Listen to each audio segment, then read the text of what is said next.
살아계신 하나님 아버지, 감사와 찬송과 영광을 올려드립니다. 아멘. 오늘도 새날을 주시고 저희들의 생명을 연장시키시고 저희들의 발걸음을 아버지의 집으로, 주님의 몸된 교회로, 이 은혜의 보좌 앞으로 저희를 인도하셔서 하나님께 예배드릴 수 있도록, 찬송과 기도를 드릴 수 있도록, 생명의 말씀을 들을 수 있도록 은혜 주시니 아버지 감사합니다. 아멘. 이 시간 하나님 앞에 나온 한 심령들, 또 이 말씀을 듣는 모든 심령들 위에 성령으로 임하셔서 들려야 될 말씀이 들려지게 하시고 깨달아져야 될 말씀이 깨달아지는 은혜가 한 사람 한 사람 위에 있게 하여 주옵소서. 아멘. 아버지, 이 시간 말씀하여 주옵소서. 저희가 듣겠습니다. 예수 그리스도 이름으로 축복하며 기도 올리옵나이다. 아멘. 아멘. 육신에 있는 자들은 하나님을 기쁘시게 할 수 없다라고 어제 8절 말씀에 말씀을 했습니다.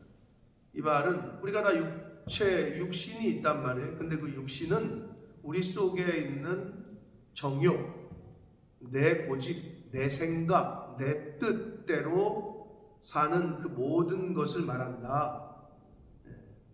단순한 육체가 아니라 타락한 인간의 전 인격성을 말한다라고 말씀을 드렸습니다. 그래서 그 내 생각, 내 뜻과 내 고집대로 사는 자들은 하나님 아버지를 기쁘시게 할 수가 없다라고 말씀을 했어요. 자, 9절부터 13절까지에서는 성령, 즉 하나님의 영, 주님의 영, 하나님의 말씀을 쫓아 살면 생명에 이를 것이다. 하나님의 말씀을 따라 사는 사람의 종착지는 생명이고, 육신, 나의 죄성과 내 안에 있는 정욕대로 사는 사람의 인생의 종착지는 생명이 아니라 사망이다. 천국이 아니라 지옥이다. 라고 말씀드릴 수 있습니다.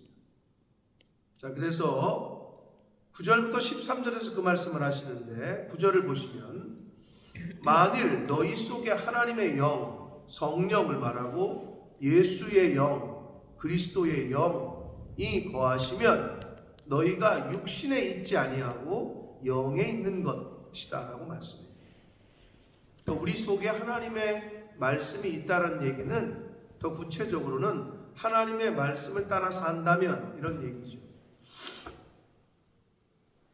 우리가 대한민국 대통령의 옛날 같으면 내가 모시고 있는 직장으로 말하면 LG 다니는데 삼성 회장의 말을 듣는다. 그럴 수도 없거니가 그래서는 잘리겠죠. 그건 당연한 거죠. 그러니까 우리 안에 내가 누구의 말에 순종하느냐에 따라서 그 사람의 소속이 정해지는 거예요. 쉽게 말하면 내가 하나님의 말씀에 순종하면 나는 하나님의 사람인 거예요.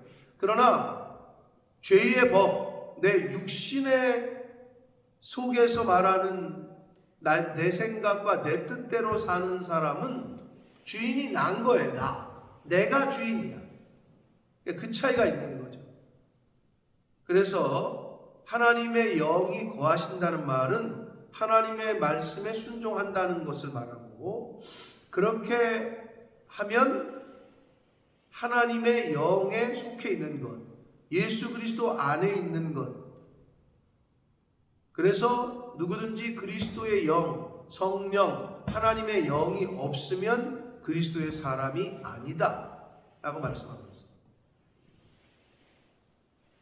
근데 단순히 그리스도의 영이 있다면 이렇게 말하면 조금 모호하고, 하나님의 말씀에 순종하는 사람은 하나님의 사람이고, 하나님의 말씀에 순종하지 않으면 하나님의 사람이 아니다, 그리스도의 사람이 아니다 라고 말씀하고 있는 것이다.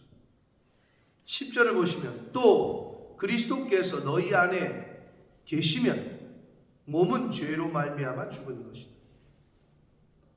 제가 늘 비유를 들잖아요. 아버지가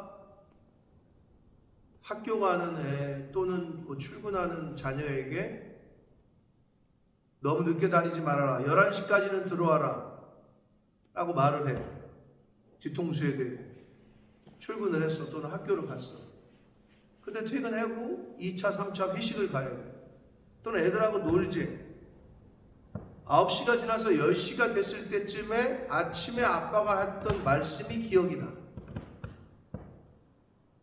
11시까지는 들어가야 되는데 한쪽에서는 그러고 한쪽에서는 야, 뭐 다 큰 애가 무슨 너도 성인인데 네 의지대로 하는 거지 라는 말을 하는 사람들의 말에 이 두 가지가 상충을 해. 그러면 그래도 아버지가 11시까지 들어오라고 했으니까 발길을 돌려서 집으로 돌아가고 있다. 그러면 그 자녀의 마음속에는 아버지의 말씀이 살아있는 거예요. 그런데 그 말씀이 생각이 났고 기억이 났지만 그거를 순종하지 않고 그래 나도 성인인데 이제 뭐 내가 내 맘대로 못해? 하면서 11시를 넘겨서 12시, 1시까지 논다. 그러면은 그 사람 안에는 아버지의 말이 죽은 거예요. 그런 것처럼 그리스도께서 너희 안에 계시다는 말은 내가 하나님의 말씀에 그리스도의 영에 순종한다면 육체는 죄로 말미암아 죽었어요. 그러니까 하나님의 말씀에 순종하면 내 안에서 내 육신의 법은 죽은 거예요. 반대로 하나님의 말씀에 영에 순종하지 않으면 육신은 살아난 거죠. 반대니까. 불이 들어오면 어두움은 죽었어요. 불이 없어졌다는, 불이 꺼졌다 이 말은, 빛이 꺼졌다 이 말은 어두움이 살아났다. 쉽게 얘기하면 그거예요. 육신은 죽은 것이나 몸은 죄로 말미암아 죽은 것이나 영은 의로 말미암아 살아있는 것이다. 여기서의 의는 예수 그리스도를 상징하고 더 구체적으로는 예수 그리스도의 십자가의 구속을 의미하는 거예요. 그게 의예요. 네. 그것으로 말미암아 살아있는 것이다. 말이 어려운 것 같지만 사실은 쉬운 거예요. 11절 예수를 죽은 자 가운데에서 살리신 이가 누구예요? 하나님이죠. 그러면 영이 그랬어요. 살리신 이의 영. 앞에 있는 9절에 있는 하나님의 영이에요. 이거를 달리 풀어 쓴 거예요. 하나님의 영은 그러면 어떤 영이냐? 예수를 죽은 자 가운데서 살리신 영이라는 거예요. 그 영이 너희 안에 계시면 그리스도 예수를 죽은 자 가운데서 살리신 하나님이 너희 안에 거하시는 하나님의 영으로 말미암아 성령으로 말미암아 너희 죽을 몸도 살리십니다. 예수 그리스도도 살리셨는데 너희도 하나님의 말씀 안에 하나님의 그 성령 안에 거한다면 순종한다면 너희도 살리실 것이다. 이 말씀을 하고 있습니다. 12절 그러므로 형제들아 우리가 빚진 자다. 뭐에 빚졌어요? 복음에 빚진 거고 구원에 빚진 거고 구원은 하나님의 전적인 은혜예요. 우리가 뭔가를 잘해서 하나님이 주셨던 게 아니라는 거죠. 빚진 자죠. 생명의 빚을 줬고 빚진 자인데 육신에게 져서 육신대로 살 것이 아니다. 이렇게 말합니다.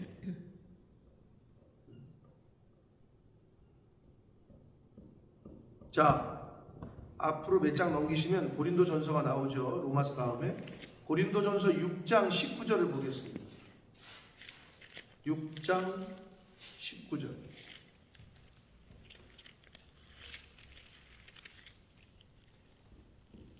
6장 19절 20절 두 절을 읽습니다. 시작. 너희 몸은 너희가 하나님께로부터 받은 바 너희 가운데 계신 성령의 전인 줄을 알지 못하느냐. 너희는 너희 자신의 것이 아니라 20절 값으로 산 것이 되었으니 그런즉 너희 몸으로 하나님께 영광을 돌리라. 즉 성경은 우리에게 뭐라고 얘기하느냐? 우리의 몸이 예수 그리스도의 피로 말미암아 산 것이 됐다, 이렇게 되어 있어요. 그러니까 우리는 예수 그리스도에게 빚진 거예요. 네? 빚졌어요. 여러분, 빚진 자의 특징이 뭔지 알아요? 누구한테 돈 꿔봤어요? 그러면 돈 꿔준 사람을 채권자라 그러죠. 빌린 사람을 채무자라고. 빚이 있는 사람은 돈을 꿔준 사람 앞에 고개를 들지 못해요. 그리고 저쪽에서 뭐라고 말하면 그냥 예하고 고분고분한단 말이에요. 네? 왜? 돈을 빌렸으니까. 하물며 생명을 빌렸다면, 생명을 빚졌다면 평생 나 죽었어 하면서 시키는 대로 살아야 되겠죠. 하나님에게 우리가 생명을 빚졌다면, 예수 그리스도에게 우리가 생명을 빚졌다면, 우리가 예수 그리스도에게 하나님의 말씀에 과연 어떤 자세를 취해야 되느냐, 이거를 생각해 보셔야 돼요. 그게 빚진 자다.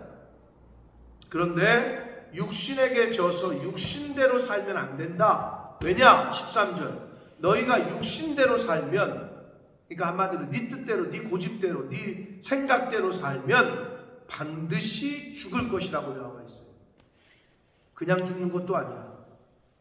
반드시 죽는다. 반대로 영으로서 산다면, 즉 하나님의 말씀에 순종하며 산다면, 그 말은 곧 몸의 행실을 죽인다는 거죠. 육신이 원하는 대로 살지 않고 하나님이 원하시는 대로 산다면, 그러면 산다는 거예요. 하나님의 말씀대로 산다는 것은 몸의 내 뜻을 죽인다는 걸 말하죠. 그래서 몸의 행실을 죽이면 이렇게 되어 있어요. 그러니까 내 몸의 행실을 죽일 수 있는 유일한 방법은 하나님의 말씀대로 사는 것밖에 없어요. 그러니까 내가 내 의지로 내 고집을 꺾을 수가 없다는 거죠. 오락하지 말아야지, 오락하지 말아야지, 오락하지 말아야면서 오락을 하고 있는 자기 자신을 발견하는 거죠. 도박하지 말아야지, 도박하지 말아야지 하면서 도박장의 문을 열고 들어가는 자기의 모습을 발견한다는 거죠. 그게 우리 육신이에요. 그만큼 연약한 거예요. 그러니까 우리의 몸의 행실을 죽일 수 있는 것은 하나님의 영, 하나님의 말씀밖에 없습니다. 그렇기 때문에 여기 이렇게 우리에게 가르쳐 주시는 거예요. 그래야 살아. 안 그러면 죽어요. 14절. 무릇 하나님의 영으로 인도함, 하나님의 말씀으로 인도함을 받는 사람은 곧 하나님의 아들이라. 이렇게 되어 있어요. 하나님의 영으로 인도함을 받는 사람, 하나님의 말씀으로 인도함을 받는 사람은 곧 하나님의 아들. 갈라디아서 3장 26절에 보면 너희가 다 믿음으로 말미암아 그리스도 예수 안에서 하나님의 아들이 되었다, 이렇게 되어 있어요. 하나님의 아들은 어떻게 되는 거냐? 여러 군데에서 성경은 표현을 달리하고 있지만 갈라디아서 3장 26절에서는 너희가 그리스도 예수를 믿는 믿음 때문에 하나님의 아들이 됐다고 표현했고, 요한복음 3장 16절 하나님이 세상을 이처럼 사랑하자 독생자를 주셨으니 이는 그를 믿는 자마다, 여기서도 예수 그리스도를 믿는 자마다 하나님의 자녀가 되는 권세를 주셨다, 이렇게 되어 있잖아요. 같은 얘기죠. 그러므로 예수 그리스도를 믿음으로 하나님의 아들이 되는 거예요. 이제 그 이야기를 밑에 구체적으로 얘기하는데 15절 보시면 너희는 다시 무서워하는 종의 영을 받지 아니하고 양자의 영을 받았다, 이렇게 얘기하고 있어요. 여기 뒤에 보면 우리 교회 들어올 때 저기 서 있는 그거에 영국 사람들이 어덥션 해가지고 이제 입양한 거라는 거, 뭐 흑인들, 백인들, 뭐 황인종들 해가지고 하나님이 우리를 입양했다, 이렇게 그런 거를 여기 해놨는데 이게 양자의 영이에요. 하나님은 우리를 양자 삼아 주셨다. 그래서 우리가 하나님을 아버지, 아빠라고 부를 수 있다. 근데 양자됨은요, 법적인 용어인데 법적으로 자녀가 호적에 등록이 되잖아요. 그러면 이거는 법적으로 아버지와 아들의 관계가 성립이 되고, 이 말은 상속자가 돼요. 그 아버지의 재산을 상속받는다. 그런 권한이 있다. 로마의 5대 황제가 누구냐? 우리가 잘 아는 네로예요. 네로. 검은 고양이 네로도 있지만 5대 황제가 네로 황제인데, 이 네로 황제가 원래 왕의 자식이 아니었어요.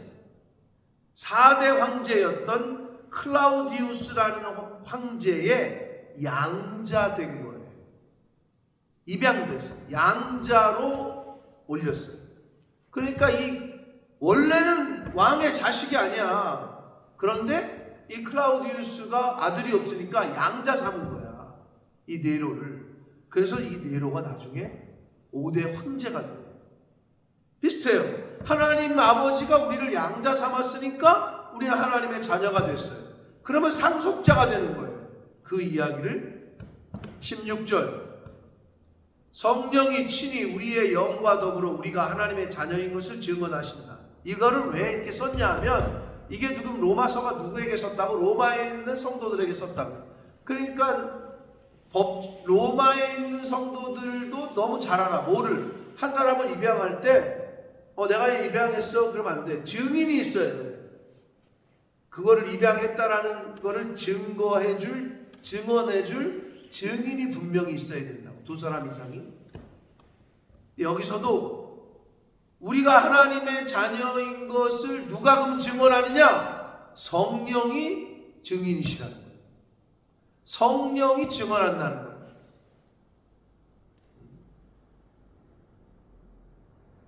하나님의 영이, 그 말은 하나님의 말씀이 그렇게 기록을 하시고 우리에게 말씀하고 있다.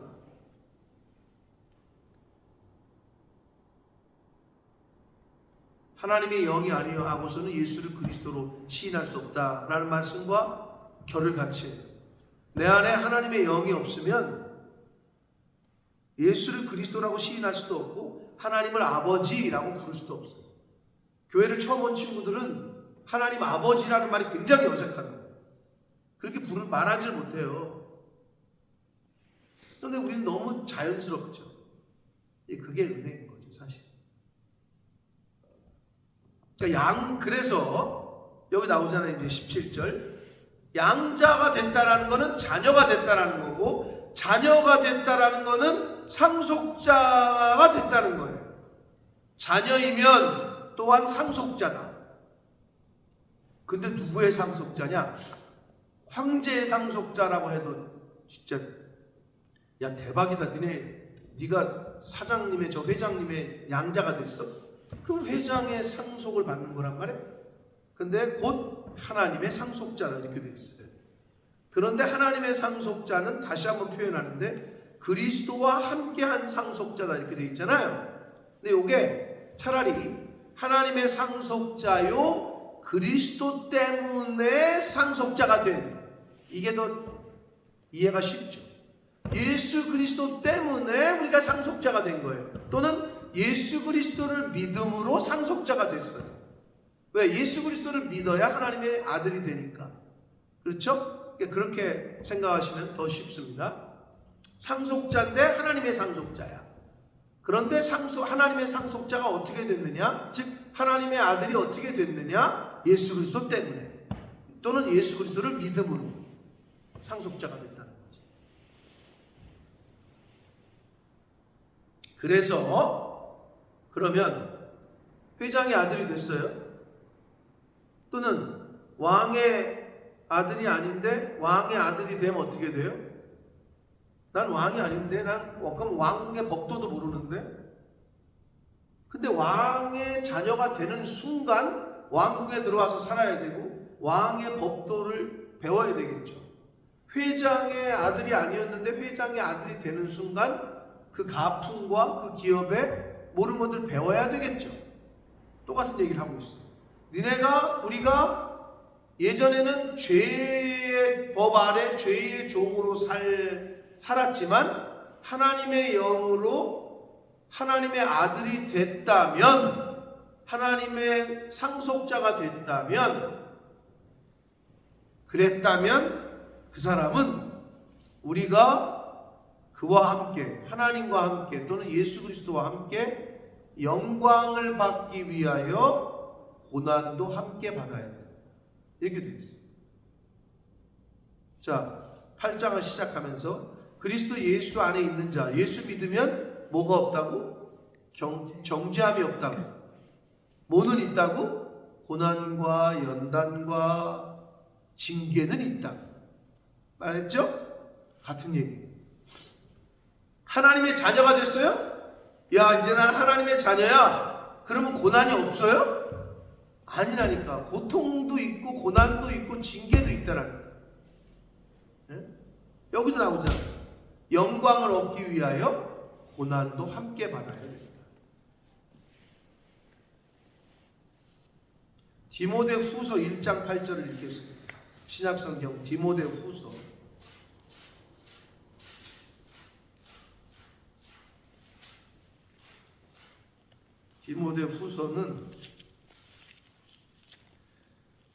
343쪽에 있습니다. 343쪽 또는 344쪽. 디모데 후서 1장 8절 같이 읽습니다. 시작. 그러므로 너는 내가 우리 주를 증언함과 또는 주를 위하여 갇힌 자 된 나를 부끄러워하지 말고 오직 하나님의 능력을 따라 복음과 함께 뭐를 받아라? 고난을 받으라. 복음과 함께 고난을 받으라는 얘기는 예수 그리스도와 함께 고난을 받으라는 얘기고, 네가 예수 그리스도를 믿는 그 믿음과 함께 고난을 받으라는 거예요. 그러므로 믿음 생활에는 고난이 당연히 따라오는 거예요. 교회를 섬기려면 고난이 와요. 어려움이 따른다고. 좋을 때만 섬기는 게 교회가 아니에요. 여자친구 남자친구를 뭐 좋을 때만, 그리고 나쁠 때는 안 하고, 그건 아닌 거죠. 하나님의 교회를 섬기고 영혼 구원을 위해서도 좋을 때는 하고, 내가 여유가 있을 때는 하고, 어려울 때는 안 하고. 그게 뭐야? 그건 누구나 하지. 그건 진정한 사랑이 아닌 거죠. 진정한 섬김도 아닌 것이고. 그래서 성경은 여러 군데 얘기한단 말이에요. 예수님이 아예 알려줬잖아요. 제자 부를 때 뭐라 그래요? 네 십자가를 지고 너를 부인하고 네 십자가 지고 나를 따라와야 될걸? 라고 말씀하시잖아요. 근데 왜 예수 믿는데 고난을 안 받으려고 해요? 그러니까 아예 가르쳐 주셨잖아요. 구약 성경에 고난당하는 것이 내게 유익이라 알려주셨잖아요. 근데 왜 자꾸 그걸 피하려고 해요? 훈련을 받아야 좋은 선수가 되죠. 훈련을 많이 하고 열심히 해야 좋은 선수가 되고, 어느 분야건.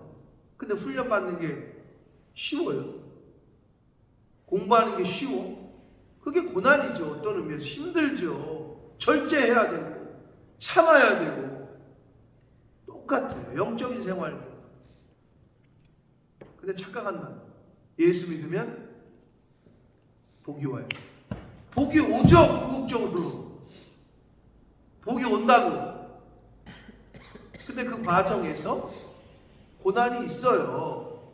근데 성경은 또 우리에게 가르쳐 주죠. 고난 당할 때 어떻게 하래? 환난 당할 때 어떻게 하래? 기뻐하고 찬송하라 그러잖아요. 아예 가르쳐 주고 있다니까. 답을 다. 고난은 받아야 되는데 고난 당하는 게 너에게 유익이니까 기뻐하고 찬송해라. 승질 내지 말고 짜증 내지 말고. 아예 가르쳐 주고 있잖아요.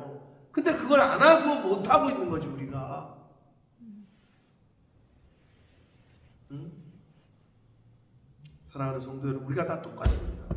우린 육신을 입고 있기 때문에. 그러나 그럼에도 불구하고 성경에서 가르쳐 주시는 대로 어려움이 있어도 어려움은 받아야 된다라고 말씀하고 있어요. 영광을 얻기 위해서 고난도 함께 받아라, 이렇게 되어 있다. 복음과 함께 고난을 받아라. 너의 그 믿음과 함께 고난을 받아라.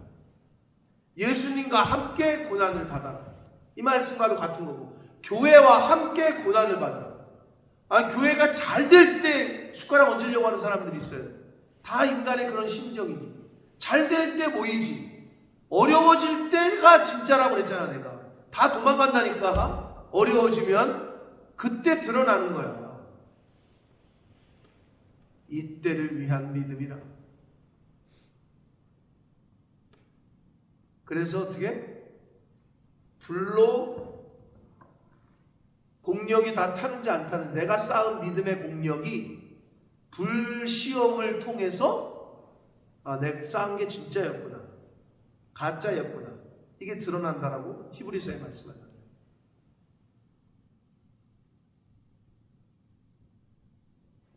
그러므로 우리의 믿음을 반석 위에, 말씀 위에 잘 세우셔서, 좋을 때 하는 건 누구나 다 한다. 세상 사람들이 더 잘해, 그거는.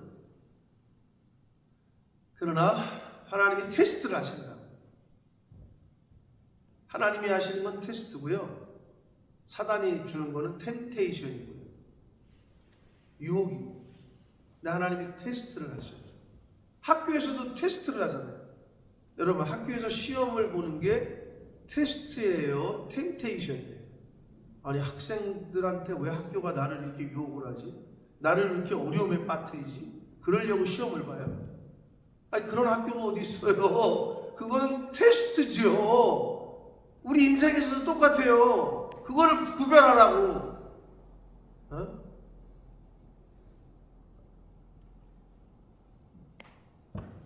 내가 고난당할 때 어려워하지 마시고요, 찬송하시고 기뻐하시고. 그럼 하나님이 함께 하시고, 피할 길, 또 성경에 다 나오잖아요. 너가 어려움 당했냐? 피할 길을 내신다. 그리고 또 성경에 뭐라네? 감당하니까 주신다. 그러니까 이런 일을 나에게 감당할 수, 내가 피할 길이 없어요? 그러면 내가 감당할 수 있으니까 주셨구나, 그렇게 생각하시면 되는 거예요. 감당할 수 없는 거를 5살짜리한테 야 100kg 쌀 들고 와, 이런 아버지가 아니라고요. 하나님 아버지를 모르고. 사랑하는 성도 여러분, 성경에는 다 알려주시고 있어요.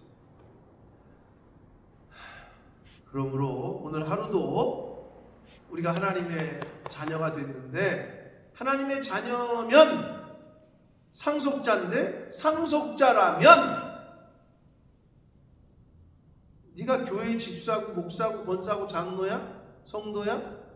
그렇다면 그 교회의 어려움과 함께 하라고. 교회가 잘 될 때는 영광을 얻고, 근데 안 될 때는 나 몰라라 하고, 그건 안 된다라고 가르치고 있는 거예요, 쉽게 얘기해서. 자녀이면 상속자고, 예수님 때문에 된 상속자인데, 그렇다면 나중에 영광을 얻을 건데, 너 부활하게 될 거고 하나님이 죽을 몸도 살려주시는데, 그렇다면 복음과 함께 고난을 받으라. 예수 그리스도와 함께 고난을 받으라. 교회와 함께 고난을 받으라. 교회가 어려울 때 함께 하는 것은 영광입니다.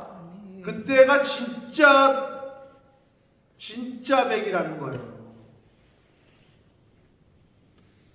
쉽게 얘기해서 잔치한다, 이쪽 교회에서. 그러면 안 나온 애들도 어떻게 알고 다 와. 우리 교회도 잔치한다는 거예요. 근데 고난주간 작정 새벽 예배한다, 안 오잖아. 그건 어렵고.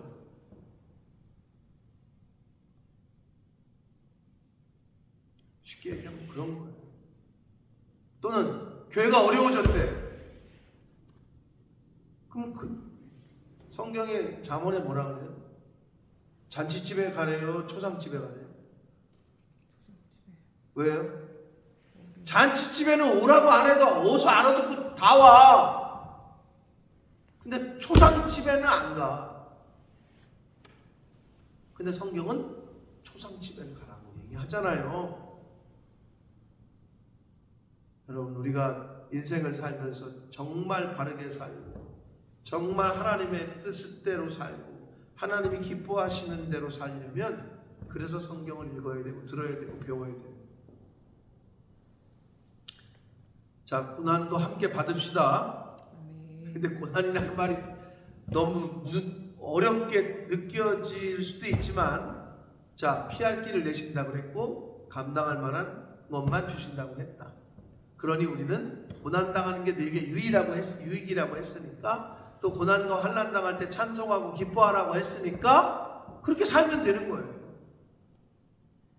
아이고 아버지 이번에도 마이너스네요. 감사합니다. 이렇게 돼야지. 아버지 이번에 장사가 잘 됐네요. 감사. 이건 누구나가 다 할 수 있는 거라니까. 이거는 당연하죠. 아니 잘 됐는데 그걸 감사하다고 안 하는 사람이 정신병자지. 근데 성경은 그렇게 말씀하고 있지 않다는 거예요. 오히려 감사하고 기뻐하고.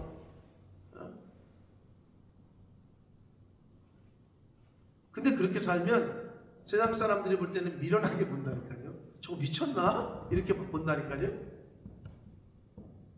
십자가의 도는 누구에게는 미련하게 보이고요, 누구에게는 하나님의 능력으로 보입니다.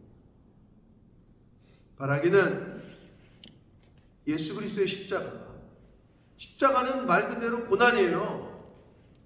그러나 십자가 없이는 영광도 없어요. 그러니까 영광을 얻으려면 고난이 당연히 수반되는 거죠.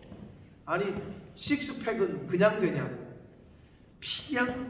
그냥 땀 흘리고 그냥 절제하고 가서 운동하고 그 고난을 그 시간을 겪어야 식스팩이 되는 거야. 그 시간 안 거치면 나처럼 그냥 배만 볼록 나오는 거야. 영적인 식스팩도 똑같다. 영적인 근력을 키우기 위해서는 고난의 시간을 거쳐야 됩니다. 십자가의 시간을 거쳐야 부활의 영광에 도달하는 거죠. 그러니 이게 감사한 거죠. 그러니까 알려주시는 거예요. 고난도 함께 받아야 돼요. 당할 때, 고난 받으실 때 어떻게 해야 된다고요? 기뻐하시고 감사하시고 찬송하시고. 오늘 하루 혹시 하나님이 우리를 그렇게 인도하시더라도 찬송하시고 기도하시고 감사하시는 저와 성도님들 모두가 되시기를 예수 그리스도 이름으로 축복합니다. 살아계신 하나님 아버지, 감사와 찬송과 영광을 올려드립니다. 오늘도 생명을 주셨습니다. 하나님이 생명을 걷어가셨더라면 오늘 하루 당해야 될 어려움과 고난도 당하지 않았을 겁니다. 그러나 하나님이 생명을 주셨고 새날을 맞이하게 해주셔서 오늘 하루를 저희가 시작합니다. 근데 오늘 하루 되어지는 만나는 모든 일들 가운데 혹시 고난이라는 이름으로 환난이라는 이름으로 저희들에게 당하는 일이 있을지라도 그럼에도 불구하고 찬송하고 감사하고 기뻐하는 저희가 되게 해주시고 이 자리에 있는 이 말씀을 듣는 또 우리 교회에 속한 모든 한 사람 한 사람들, 한 영혼 한 영혼들이 될 수 있도록 성령 하나님 임마누엘로 함께해 주옵소서. 예수 그리스도 이름으로